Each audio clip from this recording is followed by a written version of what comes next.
Hello friends, എല്ലാവർക്കും സ്നേഹപ്പെട്ട പുത്തൻ promo വിശേഷങ്ങളിലേക്ക് സ്വാഗതം കേട്ടോ. ഇന്നത്തെ ആ ഒരു പ്രൊമോയില് നമ്മുടെ പൂർണിമാമ എന്താ പറയുക, ഭയങ്കര സീരിയസ് ആയിട്ട് ഹോസ്പിറ്റലിൽ കിടക്കുന്ന ഒരു രംഗങ്ങൾ തന്നെയായിട്ട് നമുക്ക് കാണാൻ സാധിക്കുന്നത്. അപ്പൊ അവിടെ ചിലപ്പോൾ പറയുന്നുണ്ട് ഒരു ചെറിയ അറ്റാക്ക് ആയിരുന്നു വന്നതെന്ന് പറയുന്നുണ്ട്. അപ്പൊ നമ്മുടെ ഋതുവും നമ്മുടെ സേതുവും കൂടി ആയിരിക്കും കേട്ടോ ഡോക്ടറിനെ കാണാൻ കയറുന്നത്.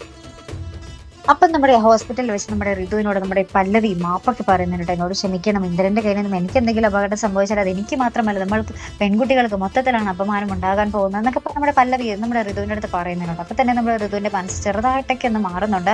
അതിനുശേഷം ഇങ്ങനെ ഡോക്ടർ പറയുന്നുണ്ട്, എന്താ പറയുക, പൂർണിമാമി ആർക്കെങ്കിലും ഒരാൾക്ക് കയറി കാണാം എന്ന് പറയുന്നുണ്ട്. അപ്പം നമ്മുടെ ഋതു ആദ്യം പോകാൻ പോകുമ്പോൾ വേണ്ട എന്ന് പറഞ്ഞ് ഇങ്ങനെ സ്വയമേ ഇങ്ങനെ പിൻവലിയും. അപ്പോഴത്തേക്കും നമ്മുടെ എന്താ പറയുക, ആ ഒരു പ്രതാപനുണ്ടല്ലോ, പ്രതാപൻ കയറി കാണാൻ പോകും. അപ്പോഴത്തേക്കും നമ്മുടെ ഋതു തടയുന്നുണ്ട്, വേണ്ട അങ്കിള് കയറി കാണണ്ട എന്നിങ്ങനെ പറയുന്നുണ്ട്. ഋതു തന്നെ നമ്മുടെ സേതുവിനോട് പറയുന്നുണ്ട്, ഏട്ടൻ കയറി കണ്ടോളൂ എന്ന് പറയുന്നുണ്ട് കേട്ടോ. അങ്ങനെ നമ്മുടെ സേതു നമ്മുടെ പൂർണിമാമയെ ഉള്ളിൽ കയറി കാണുന്ന ഒരു രംഗങ്ങൾ തന്നെയാട്ടോ ഇവിടെ നമ്മുടെ ഋതുവിന്റെ ആ ഒരു സേതുവിനോടുള്ള ഒരു ദേഷ്യം കൂടിയാട്ടോ അലിഞ്ഞില്ലാതാകുന്ന ഒരു രംഗങ്ങൾ തന്നെ നമുക്ക് കാണാൻ സാധിക്കുന്നത്. എന്തായാലും ആ ഒരു ചേട്ടനോടുള്ള ഒരു സ്നേഹവും ആത്മാർത്ഥതയൊക്കെ നമ്മുടെ ഋതുവിന് വന്നു കഴിഞ്ഞു. ഒരു മനോഹരമായിട്ടുള്ള ഒരു എപ്പിസോഡുകൾ തന്നെ ആയിരിക്കും ഇനി നമ്മുടെ സ്നേഹക്കൂട്ടിൽ വരാൻ പോകുന്നത് കേട്ടോ. അപ്പോൾ എന്തായാലും മറക്കാതെ കാത്തിരുന്ന് കാണാം. അപ്പോൾ ഇതുപോലെ പ്രൊമോ റിവ്യൂസിനും എപ്പിസോഡ് റിവ്യൂസിനും ഒക്കെ നിങ്ങൾ മറക്കാതെ ചാനൽ സബ്സ്ക്രൈബ് ചെയ്യുക. അടുത്തൊരു വീഡിയോയുമായി വരുന്നത് വരയ്ക്കും ഗുഡ് ബൈ.